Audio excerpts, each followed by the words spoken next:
কাৰণ যোৱা 27 নৱেম্বৰত আমাৰ চেণ্ট্ৰেল ভিত্তিত আমাৰ কেন্দ্ৰীয় সূত্ৰধৰ চেল গঠন হৈছিল।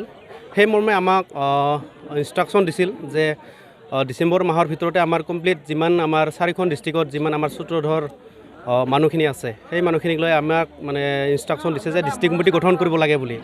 তো সেই মৰ্মে আমাৰ যোৱা 15 তাৰিখে আমাৰ চিৰাং ডিষ্ট্ৰিক্টত হৈ গ'ল। তো আজি আমি আমাৰ দুটা ঠাইত আছে, এটা সাব ডিভিজন আজত ইতিমধ্যে আমাৰ বিজনেছ হৈ আছে আৰু ইয়াত আমাৰ চালবাৰীত ইতিমধ্যে হৈ গ'ল।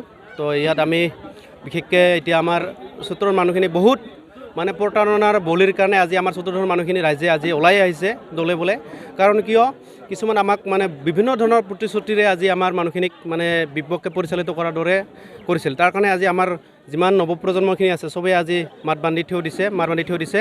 গতিকে আমি আগন্তুক দিনত আমি BPF চৰকাৰক আমি পুনৰ ক্ষমতালৈ আনি তো আমি যি আমাৰ চেল গঠন কৰি দিছে তাৰ নেতৃত্বত আমি সবল ভূমিকা পালন কৰিম। দুখ বেদনা চিনি নাপায় বলে BPF দলৰ সোমাইছে। প্ৰমোদ বড়ো সমষ্টিতে UPPL অকলে 5,000 অহাকালি 20 তাৰিখত সোমাব। তাত কৈবাৰীৰ মানুহ UPPL নকৰে, আপুনি চালবাৰীত UPPL কৰি লাভ হ'ব নহ'ব, কৰি লাভ নাই। সেইকাৰণে আহক এতিয়া এই সূত্ৰধৰ যিসকলে দায়িত্ব পাইছে কাম কৰক, কাম কৰিলেহে আমি BPF চৰকাৰক আনিলেহে আপোনাৰ চিন্তাধাৰাও পূৰণ হ'ব। আপোনালোকৰ যি চিন্তাধাৰা যি সমস্যা গাঁৱৰ সমস্যা এইবোৰ সমাধান হ'ব, নহ'লে নহ'ব। সেইকাৰণে আপুনি আৰু আমি মিলি কিনি কাম কৰিব লাগিব, তেনেহ'লে হ'ব, নহ'লে নহ'ব। আপোনালোকক সূত্ৰধৰ চেল বনাইছে, চেলে তেখেতসকলে আপোনালোকৰ গাঁৱত গৈ কিনি আলোচনা কৰিব কি কি সুবিধা কি লাগে আৰু কি সমস্যা আছে। এই সমস্যাবোৰ আহি কিনি বিদেশৰ চেণ্ট্ৰেল টিমক ডিষ্ট্ৰিক্ট টিমে জনাব, চেণ্ট্ৰেল টিমে হাগ্ৰামা মহিলাৰী ছাৰক জনাব। কোনোবা যদি UPPL ল'ৰা ছোৱালীক যদি 500 টকা দিব বিচাৰে, বাইক চলাবলৈ তেল ভৰাই দিব বিচাৰে, কিন্তু মাটি পাত্তাটো লাগিব না, BPF ভোট দিব লাগিব। আপোনালোকক মাতিব UPPL 75,000 ল'বলৈ আহক, পাহৰি গ'লে পাহৰি যাব। 75,000 ক'লে পাহৰি যায়, নিজৰ ল'ৰা ছোৱালীকো পাহৰি যায়। UPPL মাতিলে আহক, 75,000 ল'বলৈ ক'লে ল'ৰা ছোৱালীক যে চাকৰি লাগে, মাটি পাট্টা লাগে, গাঁৱৰ ৰাস্তা বেয়া।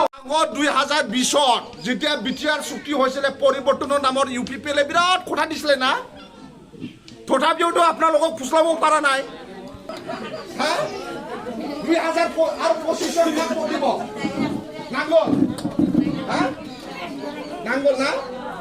নাংগল আৰু গাঁৱৰ কোনোবা ট্ৰেক্টৰ আছে নেকি? গাঁৱৰ নহ'লে গাঁৱৰ ৰাস্তাও বেয়া ৰাস্তা হৈ থাকিব।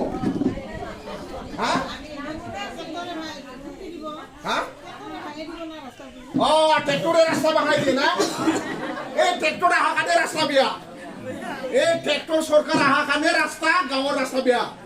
সেইকাৰণে ট্ৰেক্টৰ চৰকাৰক একদম পেলাই দিবি ব্ৰহ্মপুত্ৰ নদী। জিন্দিগি UPPL 5 লাখ চাকৰি দিম বুলি কোৱাটো কি দিছে গম পায়? ৰাকেশ ব্ৰহ্ম ইয়াৰ মুছলপুৰৰ কি কৈছে, 5 লাখ চাকৰি দিয়া বোলে, কাৰোবাৰ ঘৰত ব্ৰইলাৰ পোৱালি, কাৰোবাৰ ঘৰত হাঁহ পোৱালি, কাৰোবাৰ ঘৰত কণী এই দিছে। আৰু এই ব্ৰইলাৰ পোৱালি দিয়া, কাৰোবাৰ ছাগলী পোৱালি দিয়াই বোলে চাকৰি দিয়া। কাৰোবাৰ ঘৰত যদি ছাগলী UPPL দিয়া ছাগলী পোৱালি লৈছে আৰু চাকৰি নাপায় UPPL চৰকাৰক। এই ৰাকেশ ব্ৰহ্মই কৈছে, আমি কোৱা নাই। আমাৰ হাগ্ৰামা মহিলাৰী চৰকাৰ আহিলে চাকৰি পাব। আপোনালোকক 75,000 লাগে না মাটি পাট্টা লাগে?